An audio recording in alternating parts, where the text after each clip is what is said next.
visible.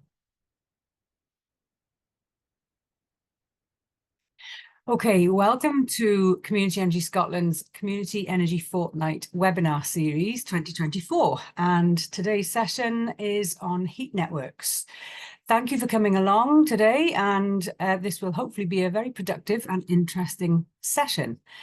I'll introduce myself for those who don't already know me. My name is Kath Curd. I'm the Membership and Communications Officer at Community Energy Scotland. Our co-host today is Emma Fletcher, who's the Low Carbon Homes Director with Octopus Energy. And our facilitator and technical support is Hannah Sharp and note taker Charlie Black. Both those two are my colleagues at CES. So a little bit of housekeeping. If you could please note your name and organisation on your video. You can go to the three dots in the top of your screen and it'll give you an option to rename if you haven't already done that. Please keep your mics off unless you're speaking to the group.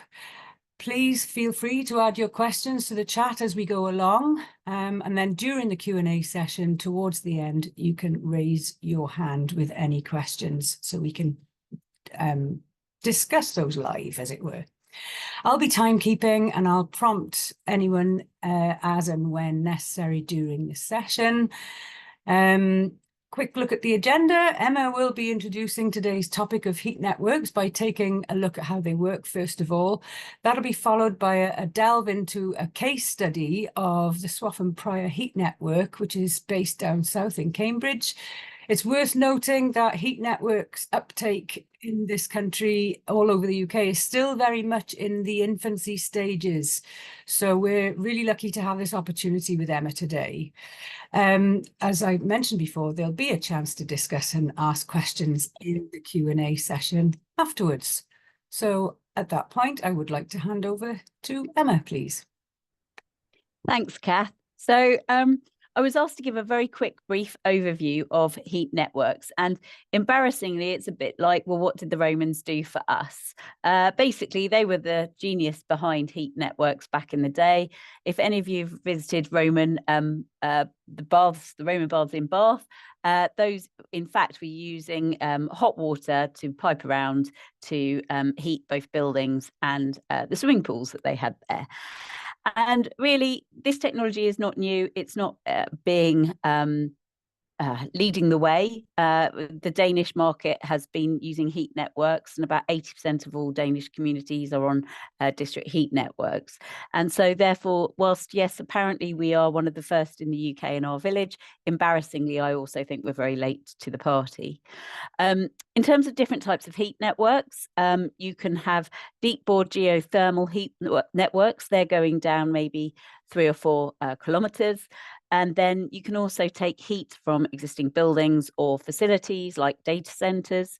And then you can have a closed loop system, which effectively the liquid inside the pipes does not mix with the ground. It just takes the heat from the ground and the water around it. Or you can have open loop systems where you physically take the water, pump it up and take it down from the groundwater. So there's lots of different types of district heat networks that have evolved over time. There's also been a push towards low temperature heat networks, and then effectively the temperature is built up again at the point of need, i.e. in the property, in a house. But the project that I'm going to talk you through is a high temperature heat network.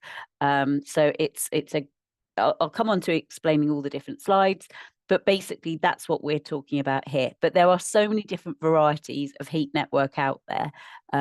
But it's just making sure you understand what the technology is using. But it's really quite simple. It's taking hot water or hot air, blowing it around, moving it around in order to heat somewhere else. And that's really the basic concept of heat networks. So in terms of our village, Swaffham Prior, next slide, please. We're a tiny little community. This arrow shows roughly where we are. We are just outside Cambridge, between Cambridge and the village of Newmarket, sitting in East Anglia. We're a fairly typical village, and having done an awful lot of touring in Scotland, I'd say we're a pretty normal village. We have a historic core, with some listed homes. And then we have quite a lot of your very typical semi-detached council houses on the edge. And fundamentally, we're a village that is not on a gas network. The village had the opportunity to join a gas network back in 1976, but apparently it was thought that gas would never catch on, and therefore we as a community, we never joined the gas network. Next slide, please. So what are we famous for? Fundamentally, why I live here, the pub. Every community should have a pub. And then weirdly, we have two churches because we're two parishes close next door to each other. For whatever reason, they decided to have the consecrated ground next to each other. So we have two pretty much big full-on stone churches bang next to each other within the same churchyard. We have a water tower. Because we're on the edge of the fens, we're about 9 meters off sea level.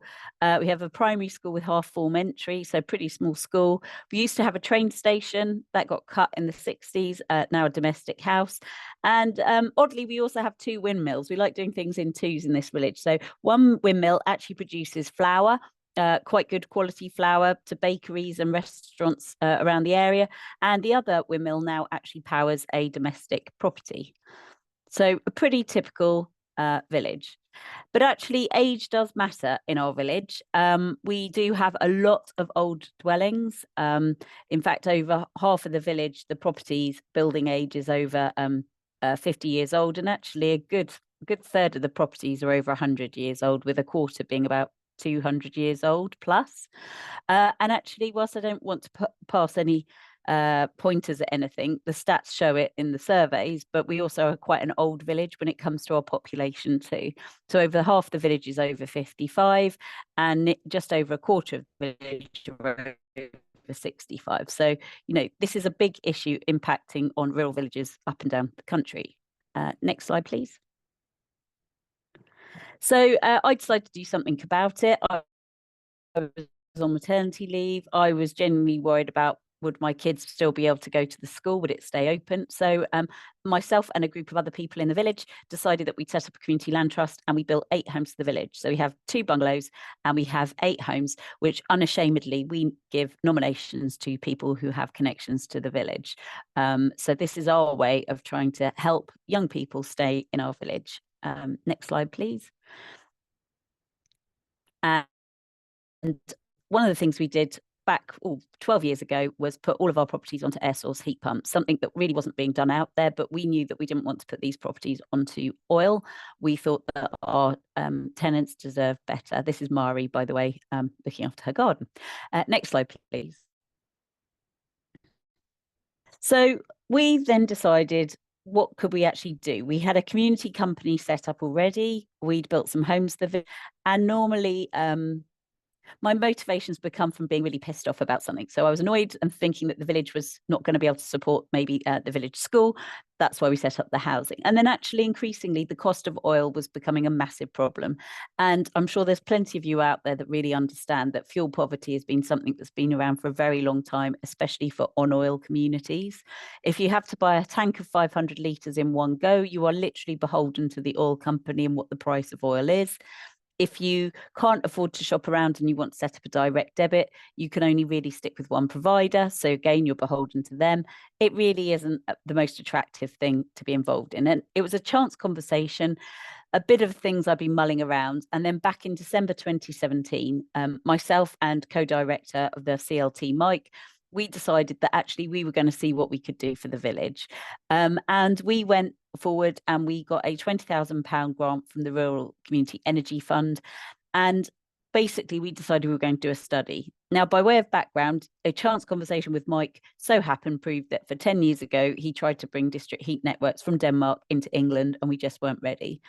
And so he and I put our collective brains together, came up with a survey, and we went out and procured the resources to get bioregional to do a study on the village. Now, we had a number of set criteria. Mike and I did not want to be shoveling wood chips at the weekend. We did not want to be burning anything. We wanted it to be less than oil for people joining the scheme. And we also wanted no barriers to entry. So whilst we've got a lot of lovely looking houses in the village, we've got a lot of single people living in those houses. And actually, all of us were feeling the pain of paying either 1 minute 17 pence a litre for oil, but actually it's gone to even over £1.17 for a litre of oil. So everybody feels the pain of oil. It's just not as convenient as being on a gas network. So Bioregional did us a study, and the output was that actually they thought that biomass or ground source heat would actually be the way forward for us. But Mike and I were pretty fixed that biomass still meant burning something. So we thought, right, we think we can do a ground source heat network. Next page, please. So we set out that we were going to have our initial brief, which was to have a low carbon heat network to serve the village. So this was our initial brief to the consultants. Next slide, please. But the one thing that happened once we'd gone and spent the £20,000 was that you needed to work alongside a local authority. And that's where we really hit the buffers. But thankfully for us, the county council happened to own a farm in our village, and they had literally just set up days earlier when I contacted them, the Climate Change and Local Energy Investment Unit. And this unit is within our county council, and they are tasked with using both their urban property assets and their rural property assets to generate money to put back into key council services. For example, they've got a large solar farm where they put a significant amount of money back into adult social care, and that's what their ability is, to put solar onto the roofs of schools and do all sorts of different things in order to generate energy locally to where it's needed. Next slide, please. And so fortuitously, we said to the county council, come on, let's collaborate together. Let's work with yourselves. And you've got some land, you've got an interest in generating something from this land. And so together we came up with Heating Swaffham Prior. Now, we had to unfortunately unceremoniously ditch Bioregional, who weren't on the framework for the county council, and therefore we kind of inherited Bouygues Energy and Services, now known as Equans, who have been brilliant, and they were tasked with coming on board to provide all the technical expertise to help us through the next round of funding. Next slide, please. So we continued. So the following year, we decided to go and make a bid for another £40,000, which was then match funded by our combined authority mayor. And this really enabled us to actually do a bit more facilitation and engagement with the community. We've had public meetings, we held surveys, we started looking actually at the sort of technical and economic side of actually doing a heat network. And one of the most important things we did was we installed 5 heat meters in 5 different properties. So a terrace house, a 60s house, a semi-detached, a listed house. So we could really gauge what temperatures we need to be generating in order to heat the different types of house types in our village. Next slide, please. But then we got a little bit bold, and as time evolved, so did our thinking. And we thought, you know what, we're not being ambitious enough. The mood music of the country had changed. Greta had come on board in terms of telling people about sustainability. And actually, suddenly the village were really much more thoughtful in terms of their carbon footprint and sustainability. So we have everything to thank Greta for coming along at exactly the right time. And so the Evolve brief was like, actually, can we get to a zero carbon heat network for our village? Let's push ourselves a little bit further. So that's what we did. And we went back to Bouygues and said, right, let's see if we can get to zero carbon. Next slide, please. So we pushed forward with the funding. And this is another round of funding. And this is really something I wanted to stress to you guys trying to do community projects, is you just have to keep winning different stages for different funding. And this was, for us in March 2019, was a real test bed, because this is where we could actually do the borehole testing. Apologies, the slides are a little out of sync in timing, but anyhow. So this is where we actually were able to go and prove that there is enough thermal baseline in the ground in order to provide the heat for a ground source heat network. And this for us was amazing. The community got involved. They came and saw their borehole. It was a single borehole, not particularly exciting, you'd think, but actually it was a really, really key moment for us in terms of showing people that this could become a reality. Next slide, please.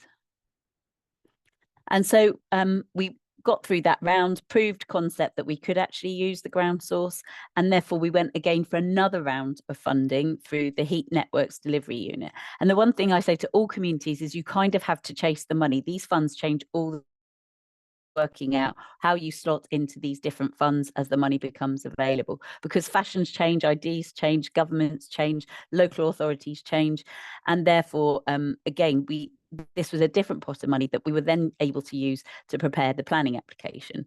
And for those of you who can think that far back, this is exactly at the period of time we're about to start hitting into COVID times as well. So it was a really challenging time to get the planning application together. But it was a really key moment for us because we could actually start moving the project forwards and really engaging and show that this was going to be delivered. Next slide, please.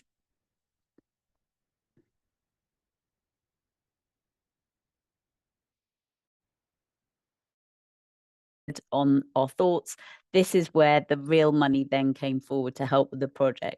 So sometimes it can seem like a hugely daunting task to go out there and deliver one of these projects, but actually it's the baby steps that then unlock. And we just happened to be ready at exactly the right time with a project, with planning that was able to go. And that's when the Heat Networks Delivery Unit came to us and said, look, fantastic, you've got planning permission. Would you like a further grant? And this was the real key that unlocked the project for us. So we've received all of this grant funding, and then the county council are running this commercially as a heat network. Next slide, please. So what do we do? So this has taken a long time to evolve over time. We've had many different thought processes, and again, it really is about following the money. So originally we thought we were going to have purely a 100% ground source heat pump network. We had an 18-acre field. We got planning permission for a small amount of solar on the field, plus the energy centre. And we thought we were going to have 200 boreholes going 200 metres deep. But as time evolved, suddenly the funding changed. And then we also realised that industrial air source was becoming more of a reality. A number of projects had happened in Denmark. And actually, for the efficiency purposes, far better to actually run air source in the summer and ground source in the winter. So what we've now got is that we have 108 boreholes going 200 metres deep. We use those in the winter, and then we allow them to re-warm, or the land to warm up again during the summer months. And in the summer months, we use the industrial fan bed. We spent probably about 3 or 4 months discussing actually how are we going to have a backup boiler system. We talked about oil, we talked about gas canisters, we talked about all sorts of different things, again, all involving burning, until one day the engineer just said, we could just have some big water storage. And that's exactly what we've ended up with. So we have 200,000 litres of hot water being stored in 4 large tanks at the energy centre. So we have a backup system for at least a day during the winter and probably 3 or 4 days during the summer months, should we ever need it. And then also at the same time, fortuitously, the county council were also putting in a planning application about 7 kilometres away for a solar farm for themselves. So we are very, very close to being connected to the solar farm. We think a couple of weeks literally from now, but we've been running on a backup electricity system, which will be the backup in the future. But literally in a couple of weeks' time, the solar farm will be powering the power directly into our energy centre. And then from the energy centre, the heat network leaves in a series of pipes out of the energy centre. It's literally hot water in pipes, and they come into the village. We have 7.5 kilometres of pipe network that go around all the different homes and roads. And that water comes out at about between 68 to 72 degrees into the village and returns at a lower flow temperature, and then basically recirculates around and is warmed up again to come back through the village again. Next slide, please. So this is the solar farm that we're connecting to. As I said, this is about 8 kilometres away, and a private wire is being put into there to directly supply. So that will be the county council's solar farm providing power to the county council's energy centre. Next slide, please. And this is the energy centre from above. So there was an existing building on the property already. The tenant farmer surrendered the building, and we built a new building at the farmhouse, which is about 1.5 miles away.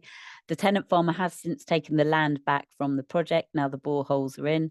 But from above, you can see there's a new, effectively farm building, farm shed, the 4 water tanks to the top right-hand side, and then the industrial air source fan beds you can see to the bottom. Next slide, please. And this is it from the side. So there you can see the barn to the left. You've got 2 of the 4 water tanks you can see with the industrial fan bed in the front. The flue there is just ever in an emergency for the liquids in the heat pumps, and then beyond under their pylons is the borehole field. Next slide, please. And this is the borehole field from above. So in a perfect world, we'd have amazingly perfectly lines. But again, going back to the Romans, unfortunately, we did find some archaeology. So rather than put a cost onto the project at this moment in time, the lines are wonky in order to avoid the possible archaeology that are under the ground. So what we've got there is a whole borehole field with all of the pipe networks running back up to the energy centre, and all of that will be eventually returned back to the farmer, or is back to the farmer. They sit about 80 centimetres, the pipe network's about 80 centimetres below the ground, running into the manifolds there. Next slide, please. And this is it from a side view. So you can see we've got trenches. That's basically pipes that go down into the boreholes and back out again, running up to the manifolds at the top. And then all the pipes then run down to the left-hand side, down into the energy centre. Next slide, please. It's safe to say that retrofitting anything in a village is normally chaos. This is us in the main road. We thought the tarmac was going to be about 15 centimetres deep. It turned out in places it was 1 metre 50 deep. It took a lot longer than we anticipated to actually put in the mainframe network. So the big pipe you can see running through the centre of that photo, that is the water out and the water back, the big pipe. And that is the sort of the spine of the heat network. We had to work around a whole load of services we didn't anticipate or expect. And that, of course, is challenging. But a little bit like childbirth, you go through the pain, the problems, the 8mm tailback we caused one day when all the traffic lights turned to red, and you survive to see another day. But it really is quite a challenge, sometimes laying stuff in retrofit. And yes, as I say, it took significantly longer than we thought it was. Next slide, please. One of the things I get asked a lot was everybody on board? And it's safe to say that anybody living in any community knows that you're never going to get 100% commitment behind anything. And there's always people that actually really want to discuss climate and climate action. And so we had a lot of people actually saying things like, well, I've already got an electricity company with 100% renewable electricity. This is all, I'm doing this already. And then also we had a lot of people saying, well, just give everybody a heat pump each. But actually with the type of properties we've got, a lot of them are timber framed, made out of clunch, poorly insulated. Just putting in an air source heat pump for £5,000 would never work on all of these properties without significant improvements in their fabric. We also had a number of people trying to write articles that were unhelpful, again, in the magazine, normally triggered by things like we put the wheelie bins back on the wrong driveway when we were doing works, or just being sort of genuinely locally annoyed that we were digging up the pavement. But we just had to get over all these points. They were a small group of people who were shouting the loudest and not the majority of the village. Next slide, please. And then there's social media. So whenever there was a story elsewhere, everybody liked to post it. So seismic activity stops geothermal drilling at the Eden project. Well, you know, they were going down a number of kilometres. We were going down 200 metres. So it's not the same thing, but people thought they could find projects, post it to scaremonger other people in the village. Then we had things like construction works. So, you know, there are pavements in a dangerous state. Well, that wasn't down to the village heat network. It's just the pavements were in a bad state. So there's a lot of people saying things.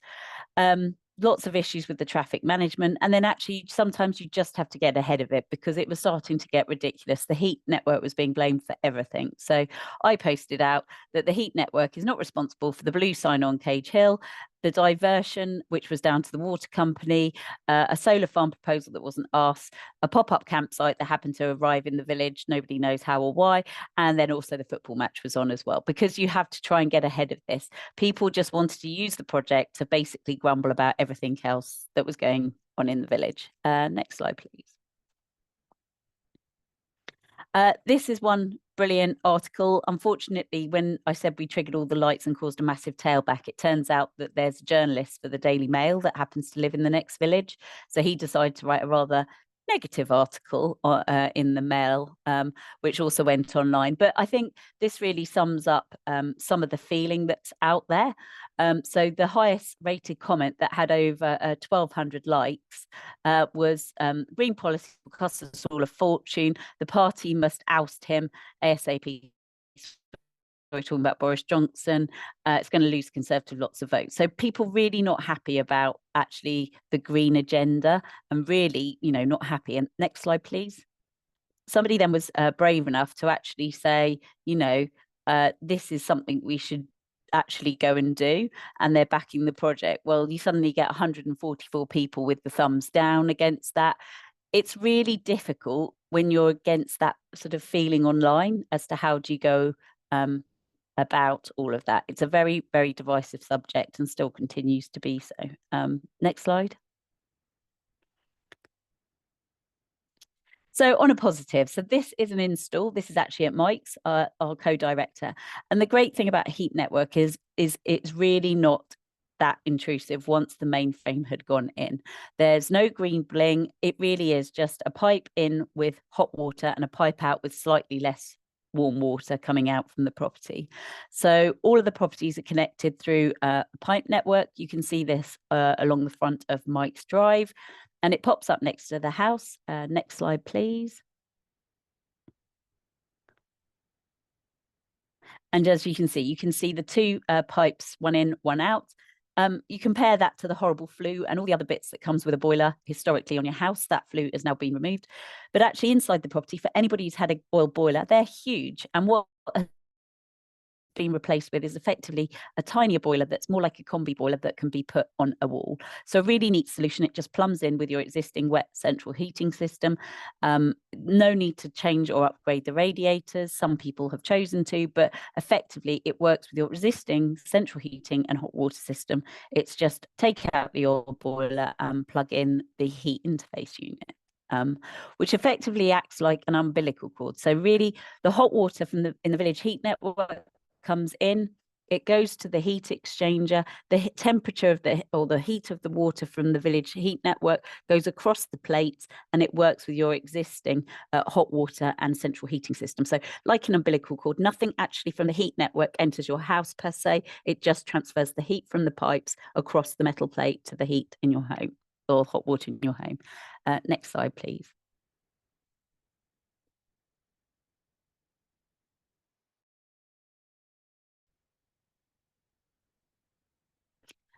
And this is it finished. So as I said, you know, once the pipe network's in, the driveway's been replaced, that slightly darker level of tarmac has now actually gone off. I should replace that photo, but what you can see is that it literally goes back to how it was before.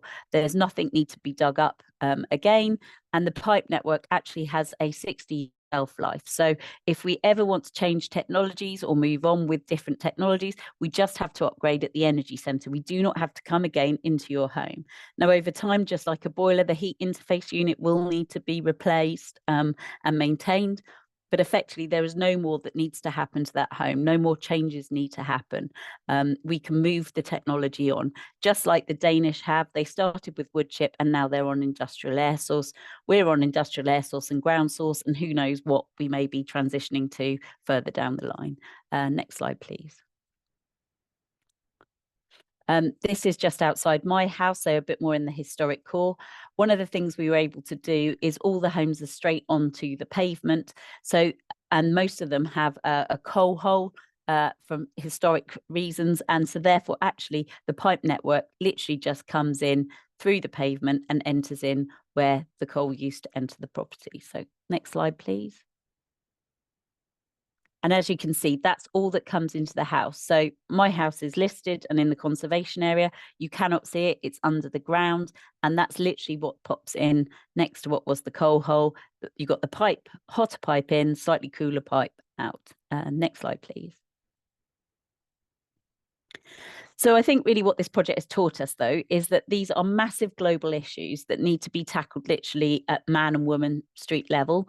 And one of the things that really did start focusing the mind, which will become a reality closer to 2035 now, is that a proposal document came out during Christmas. The closing date was the 12th of January. And what was hidden in there, which we hadn't appreciated, was that they were actually saying that there was an end of installation of new fossil fuel heating in homes off the gas from 2026. Now, this was a real threat to the village and really did focus everybody's minds that we had to do something.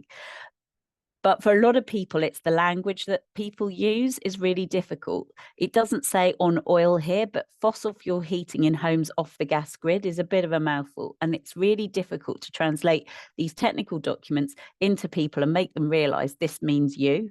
And this was something that was coming up very quickly for us. And we were genuinely very concerned about what we would be doing as a community. But all of those levels of anxiety, all that learning will be equally the same come 2030. 2033, 2034, if and when the ban on new fossil fuel boilers comes in 2035.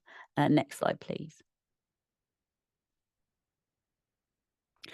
We've done an awful lot of work with communities. We'd happily host anybody. We do a lot of talks like this. This is Brian. Brian comes from Brassington Community Heating. He's been down a number of times to come and see us and see the progress of the project. Heating Up a Hayford are doing immensely well. They've already done their first borehole trial and looking at trying to get in for planning fairly soon. And then we've got another project called Heating Bilderston in Suffolk, who unfortunately are slightly further behind and have been caught up with changes in the funding.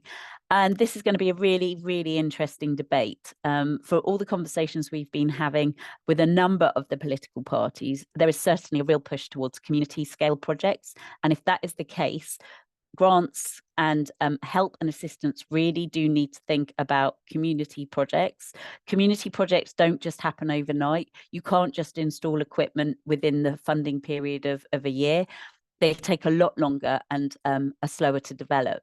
But it's not fair when the funding regime changes when you're partway through a project and you just cannot access that next round like we were lucky to do. Next slide, please.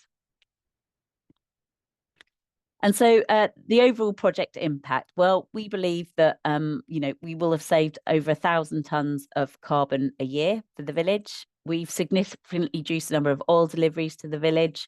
And we really love the fact that everybody can join. But the scale is huge. In Cambridgeshire alone, we have 25,000 properties that are on oil that we've got to look at. We've got over 40 villages in the county alone interested in getting involved in a project such as ours. And others move forward, which we're really keen to do. We currently have 64 properties on the network, and we have a cap of 80 until we get the solar farm on board. So we hope to probably have another 50 to 60 homes by the end of this year. The scale of the heat network is such, or the energy centre, is that we can actually scale it to be up to 300 homes. But we have started talking the nearby villages about pumping the water to their village as well, and then have a top-up station or energy centre at their village in order to help them as well. Next slide, please. And this is to end on a high. So this is us, the Community Land Trust, together with the chair of the parish council, Sanctuary, who are the main housing association in our village, together with Cheryl French, who's the person to my left, I'm on the far right, who has been the most inspirational officer at council, who's really helped us deliver this project forward. I believe that's the last slide.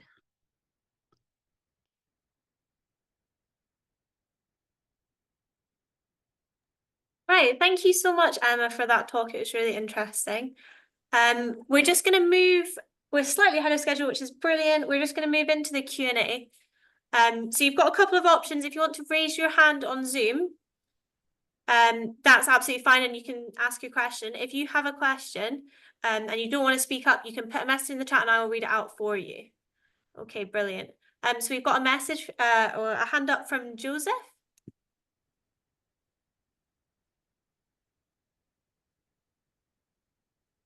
Sorry, yeah, I was busy writing in the chat as well, so I didn't realise I was going to be first. I'm just going to finish writing that so I don't get lost. Hang on a second, bear with me. That's all right, no problem.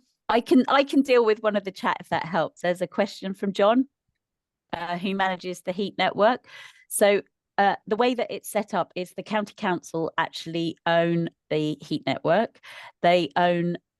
There's two separate companies. There is a pipe company, because we could get funding for the distribution. And then there's an energy centre company also owned by the county council, because then the energy centre could attract funding as well. In terms of the role of Bouygues, now Equans, they have designed, built and will be running it. So the good news is that we know that the system is really robust. When government ministers came out and had a look round, apparently our heat centre was up there with Gateshead. I don't know what that means, but I think it was pretty resilient. So I'll take that as a win for our small rural community, that we've built a fairly good energy centre and system. Okay, great, thank you. I'll just go to the next question in the chat, which is from Kath, said, the council's long-term commitment to the community, how does it work in practice? What's in place for a community's security? So one of the things we had to do is come up with a heat supply agreement that hadn't been done before. And we had a number of community groups set up to discuss what we should do. So the heat supply agreement is actually, it's written in there if the county, what the county doing. So there's an individual agreement between the county council and us, the homeowners. The reality is that the Community Land Trust is really a consultative body towards the heat network project, but we have been heavily involved at every stage in every position all the way along. And there's also other sort of protections in terms of that are coming through with the Energy Act, etc. So it isn't a perfect community-owned system that some people might say is a more pure approach to community energy. But does it deliver what the community want? And is it an energy centre? Yes, it is. So sometimes what I've learned with this project is you have to lose battles to win the war. And that is something we've had to do at every stage on this project in order to achieve what we want. You can start off by being a purist. And my gosh, I'd love an education centre also there, but I couldn't fund it at the moment. So what we've done is ensured there's a turning circle for a coach. So yes, there had to be a turning circle for a bin lorry. We just made it a little bit longer to accommodate a coach. So in time, it will come. Great, thank you so much. Joseph, do you want to, I can see your message in the chat about Community Energy England's heat and retrofit. Would you like to say something about that as well, or would you, is that? Yeah, I thought I might as well, in case people miss it in the chat. So yeah, hello everyone, and thanks for the wonderful presentation. I recently joined Community Energy England as their heat and retrofit coordinator.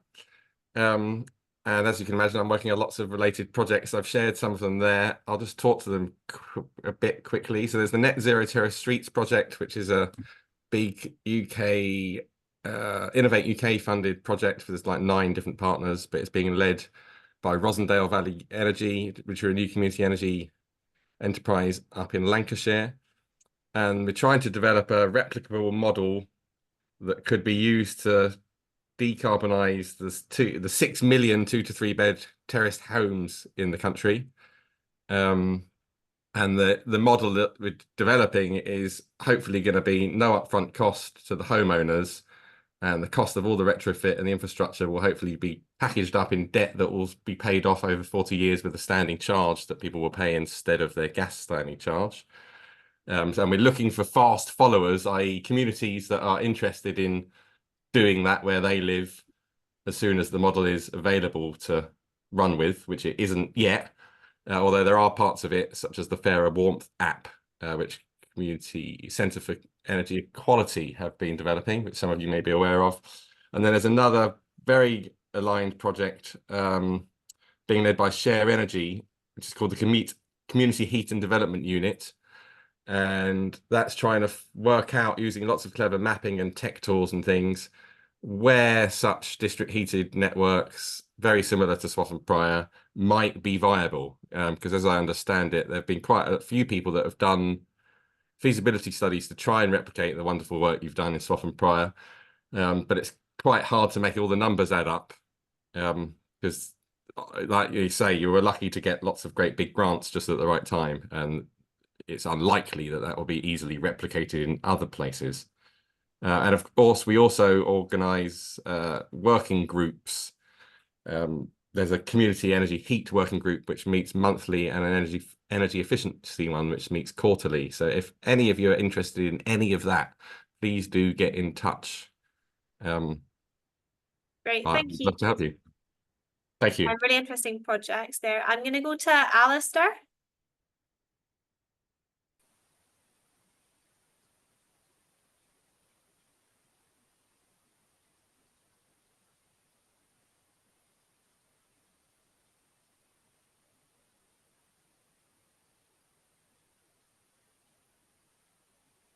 I can't quite hear you, Alistair. Can anyone else hear Alistair?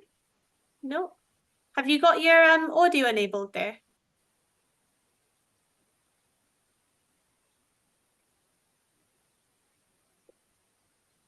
Well, unfortunately, we can't hear you, Alistair. Would you mind just typing your question into the chat and I can read it out for you? Can you hear me now? Oh, yeah, I can hear you now. Brilliant. Use my mic to my laptop, so I do. That's all right. It's always a bit of a faff, don't worry. Unfortunately. No, I was just saying, thanks, Emma, for such a really interesting and useful presentation. I represent Consumer Scotland, Consumer Scotland is a statutory advocate for consumers in Scotland. The Energy Act also extends our role to provide advocacy and advice on behalf of heat network consumers as well. And so we're working just now to develop and establish that role. The one thing I wanted to kind of pick up on, you talked a bit about the some of the challenges that you got from residents just as the network was being rolled out. And I just wondered if you could say a bit about, I'm quite interested in how we engage with communities as we roll out heat networks across GB.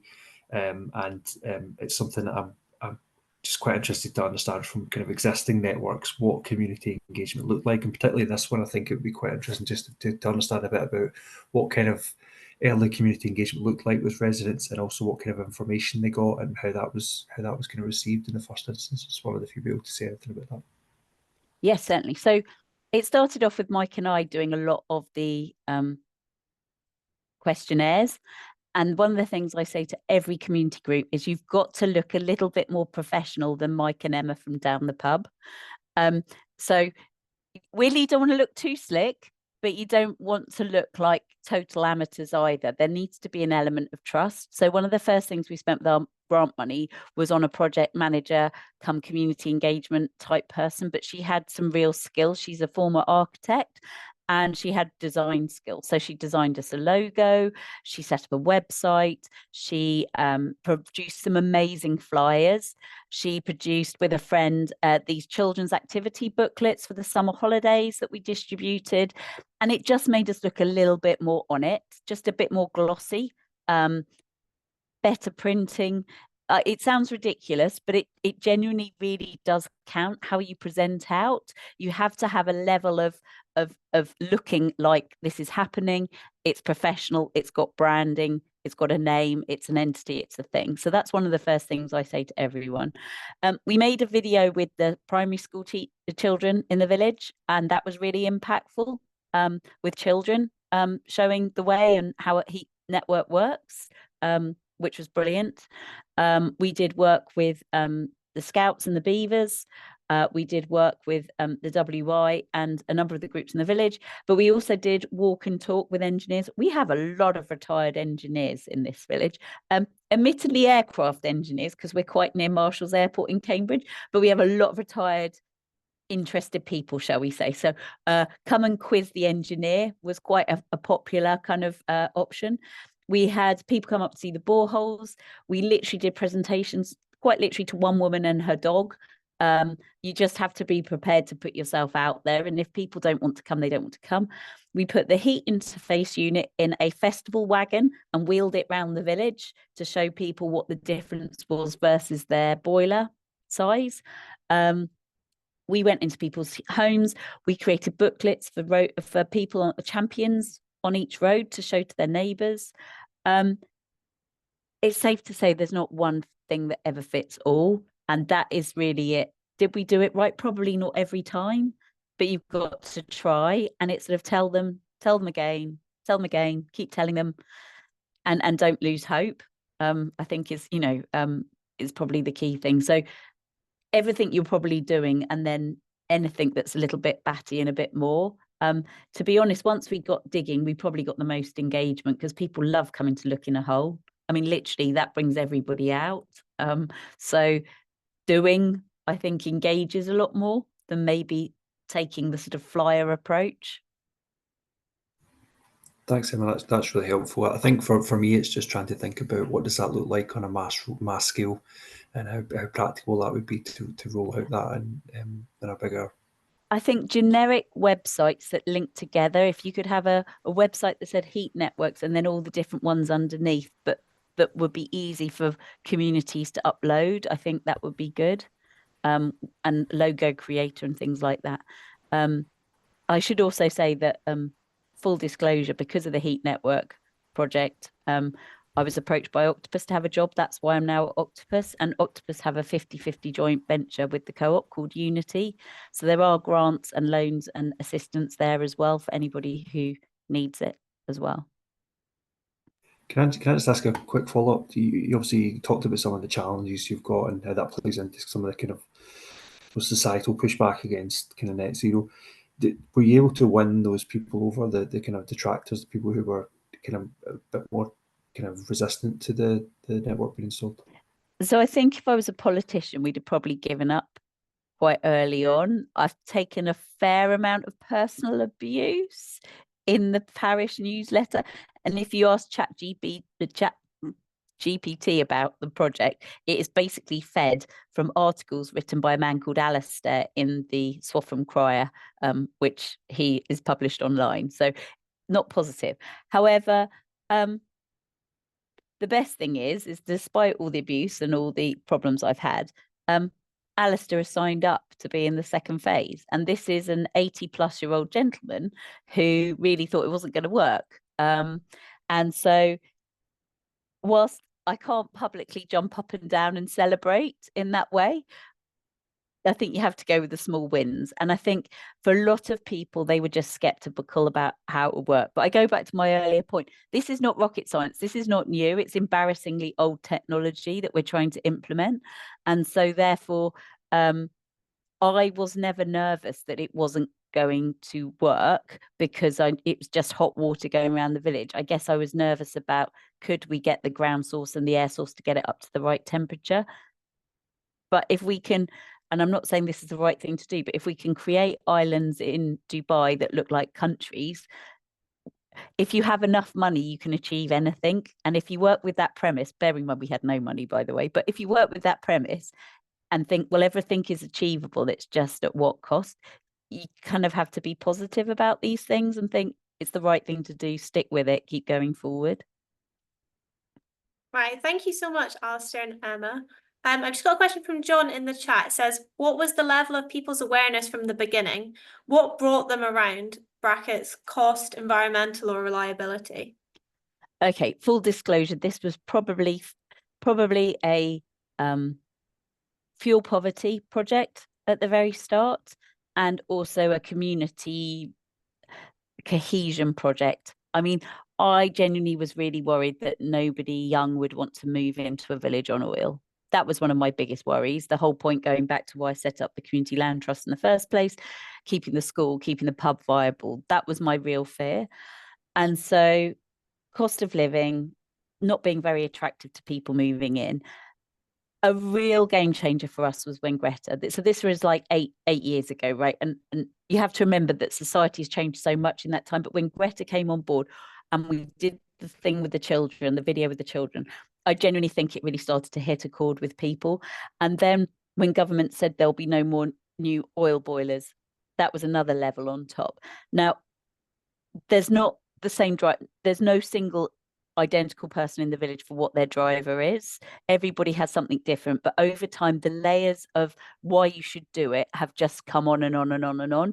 And I think therefore, to the very end, having now got 64 homes on, even those who are thinking, oh, I'm not sure, does it work, does it not work, they now are signed up because they now know it does work. We've been through a number of winters, so so for the doubting Thomases or those on the fence, they now want to join. Our biggest issue is we still haven't got the private wire into the solar farm. So we're not starting the next phase of installations until we've got enough power to do the next connections. So we've now got a backlog of people to join up to. Just a quick brief word about the housing association tenants. And this is something I see at work as well. Housing associations don't have the right just to go in and upgrade homes. And housing association tenants for the first time have the right to say no to something. So that actually was quite hard won by saying, look, hey, we want to put in the heat network. And they were sort of labeling us a bit like their housing association, saying, well, the housing association's done nothing for me or my house. Why would I join the heat network? And so that was quite weird when they were the people we were trying to help the most. But actually, once a number of them realised the electric system has been replaced with a wet system, and as part of that, they've also got a better radiators, they've got better heating, they've had the housing association have come into their homes, they've realised they've mould and damp, they're sorting out the problems. Weirdly, it has now triggered the reverse, and people realise joining the heat network has helped facilitate more things that are better for them. But initially, and very surprisingly, we got quite a lot of kickback. Yeah, and I guess it really is that thing of once someone's on board, then their people around them become on board. Okay, great. I'm just going to go to Liz from the chat, and then I'll come to yourself, Terry. So from Liz, I've got, do you think having two phases has helped to bring in other detractors who needed more convincing? Yes, without a shadow of doubt, but totally unintentional. Yes, it's because you've got to have enough people on the same street as you who you like. You know, it's your little network of who you know. And I also know that people have been going in and, you know, touching it, seeing how it works. You know what I mean? People just need that confidence. So I'm not going to say, I was pretty gutted that we had to sort of down tools a bit and not carry on.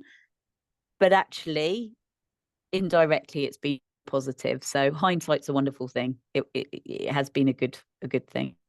Brilliant, thank you. And over to you, Terry. I'm wondering if you kept track of volunteer hours when you were developing your project. No, and it's a really good point to raise, actually. You are totally spot on. I'm not going to lie, I've given hours of time to this. I mean, hours and hours, as have Mike, as have others, and even our engineers and the officers at the council are giving up time, not within it's their job, but not within their paid hours in the job, because it's something we believed in. There's also things like I've had to go to parish council meetings, not being with my children. I've had to pay for babysitters to go to the parish council meeting. And then it does hurt a lot when people then sort of think you're in it for some other mystery kind of issue. At the end of the day, I'm 46. I want to live in the village for the rest of my life. I want young people to enjoy living in this village. I want the school to thrive, the pub to be run and open, purely for my own selfish desire to go to the pub, by the way. But yeah, you know, I also help with the bus network and rejigging that. You know, I love the community I live in and I invest heavily in it, but you can be treated with deep suspicion. I'm also not on the parish council, but if I had been on the parish council, I know I'd probably been told to stop or do something else. So actually being arm's length, I think, did help deliver the project. But for everybody, and maybe yourself included, anybody doing community projects, the resilience level you have to have in yourself does have to get to some high levels at points in order to know that you're doing the right thing and push on. I think what you've achieved is utterly inspiring. And I think, how does that translate to an island in Argyll? And while we've been talking, I just Googled to find out, yes, our council does have a few tens of thousands of pounds designated for this kind of thing, but it's also got over 20 inhabited islands to worry about. So my conclusion coming away from this is what you've done and demonstrated is brilliant and inspiring, but would it not be more cost effective to get in on every new build scheme that's happening on an island and install it that way rather than fritter away millions on retrofitting? Okay, you're totally spot on. And weirdly, it was a Scottish island, which we spend a lot of time. I've been even up to Unst. I've done Orkney, Shetland, Jura, out to Harris and Lewis. Scotland is one of my favourite places of all. But it was the island. It was a podcast, and I'll tell you exactly where it was. I downloaded this podcast. I hadn't listened to it, and I was on the train, and there's a black spot on the train, and I thought, you know what, stuff it, I'm going to listen to this podcast. And it was Radio 4, and it was all about the island of Eigg, and it was the guy who retired there and took them off mains electricity with wave, wind, and solar. And I thought, if you treat every settlement like an island, that is how we crack this nut. So weirdly, your analogy of an island is spot on, because that's exactly my mentality. What resources have you got around you? What can you use to help with this? And therefore, every island should be doing this, but every settlement should think of themselves as an island. And with the day job hat on, microgrids and local generation is something that I'm very much pushing in order to achieve that. On new build, now, this could change. So under the Energy Act, they've got zones allocated for heat networks. Unfortunately for us, when we were doing this, our county council highways department decided to tell us about Calagas versus Norfolk County Council. And that is a case that banned private networks or private infrastructure in roads. So for 6 months, the project nearly didn't go ahead because we had to get a KC involved, or QC at the time, to take on county highways on behalf of County Energy Unit to basically. Our KC, or QC at the time, found the 1976 Local Government Act that permits local authorities to put heat networks into roads. But for 6 months, we nearly stalled the project because we couldn't work out how to get pipes into adopted highway. You then look at a project like Eddington in Cambridge, which the university did. They have a 3-metre strip beyond their adopted highway to put the heat network into and their pipes. Not everybody can afford to do that because it's 3-metre strip around the entire development. So to the point of your question, why don't all new developments do it? It's because technically speaking, in adopted roads, you cannot, unless you've got a heat network allocation, put heat network pipes in unless they're owned by a local authority or the county council. And not every highways team know it, but for my unfortunate sakes, our Cambridgeshire county highways people did, and we got a little stuffed until we came over it. So there are a number of things that need to change before that happen, but also we are trying with my octopus hat on every single day to electrify and get schemes to the right solution that is not burning something. Great. I hope Thank you can you get very a much. transfer to Scotland. I do come up to Scotland. I have been to Glasgow and Edinburgh, but not yet on a work capacity north of there yet. Right. Thank you so much, Terry. Emma, thank you for presenting, Emma, and thank you everyone for coming. We will send out these slides and maybe some notes and some resources as well. And we do have 2 other webinars in the next couple of weeks. We've got one on Monday about community car clubs, and we've got one on Tuesday about financing community energy. So please come along to those as well if you're interested. And thank you very much. Take care now. Bye-bye. Thanks. Emma, if you just want to stay on after for 5 minutes, that'd be great.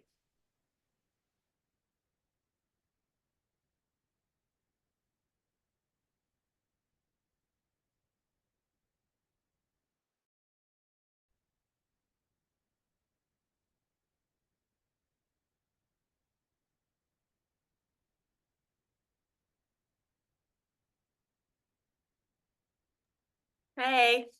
Right, thank you so much, Emma. That was so great. Is that okay? Yeah, perfect. Brilliant. Really good. When I finished a bit early, I was a bit worried, would anybody ask any questions? I was like, oh. We actually tend to get quite good question asking. Kath, I did mention to, I'm actually gonna stop recording.